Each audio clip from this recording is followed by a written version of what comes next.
Good morning. Look at that sun coming through my sunroof. Okay, guys, sorry, I'm a little sweaty still, but it's because I really wanted to finish my 3 miles. I was like, I'll just hop on a little sweaty and then I'll sit in my car. Also, I think they're releasing a new oil this summer called Midnight Forest, and I have it in my car. It is amazing. So check out the sweat. You're welcome. This is a business about health and wellness, right? So working out falls in that category and sweating. Okay, so today's meeting is going to be super short because last week we talked about, or we've talked about inviting, and this week I just want to hone in just a little bit on how to get people. I'm really hoping you guys can hear me. Hang on.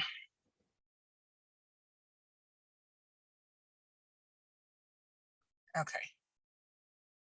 Here we go. I'm assuming you can still hear me, but I wanted to hone in on, okay, so you've invited people and they've said they're coming, but a lot of times people still don't show up. And I know you guys have all experienced this because anybody that has ever done a class experienced that people say they're going to show up and they don't. And I have taught, sorry, I'm putting my AirPods away. I have taught many, many classes where people have shown up and said, or like the host has said, oh my gosh, I'm so embarrassed. Half my people canceled. And everybody tells me the same thing. And I'm like, it is okay. That happens. And so even though I'm going to give you some tips on how to get a better show rate, please understand that people are still going to no show. And that's okay. Like, you can try your best, but you're going to still have people that decide not to show up. So one thing I wanted to talk about was how to get more people showing up.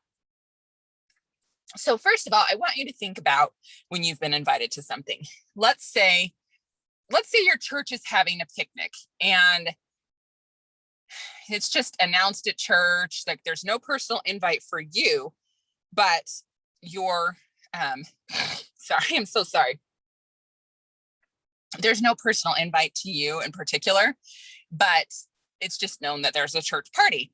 You will be less likely to go than if somebody reaches out personally. Like, let's say the person who's putting it together says, hey, Jane, whatever your name is, I would love if you came to this picnic. Like, I know me personally, the odds of me going to something like that would be way, way higher if somebody personally invited me. So how you invite people is going to make a big difference. So if you just kind of throw out a blanket invitation, you're going to have a little bit of a harder time getting people to show up than if you reach out to somebody personally.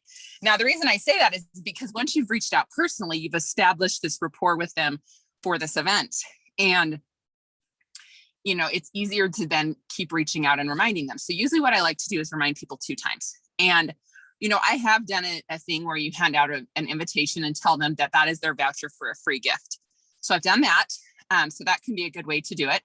But the other thing that I've done is I like to remind them twice, and I like to make it a text to them personally. I feel like people kind of respond by text the best these days, unless you're a lot of times, like my grandma and people like that, they prefer calls, and we can call them. But what I like to do is send them a text 2 days before and just say, hey, I wanted to remind you about the event on Saturday. I'm super excited to see you. And remember to bring that voucher because I have a free gift for you for attending. So showing them that there is a free gift. And then I like to remind them the day of. And I don't like to ask them if they're coming. I'm just going to remind them. And I never ask, hey, are you still coming? Are you still coming over? Because think about it. If you're supposed to go to someone's house and they say, hey, are you still coming? And you're kind of not feeling in the mood. It is so much easier to bail on that than if they were to say, oh my gosh, I can't wait to see you today. Think about it. So if someone invites you, can you still make it? It gives the window of opportunity for them to bail. So never say that. Just say, hey, I'm so excited to see you in a couple of days. Reminder to bring that voucher.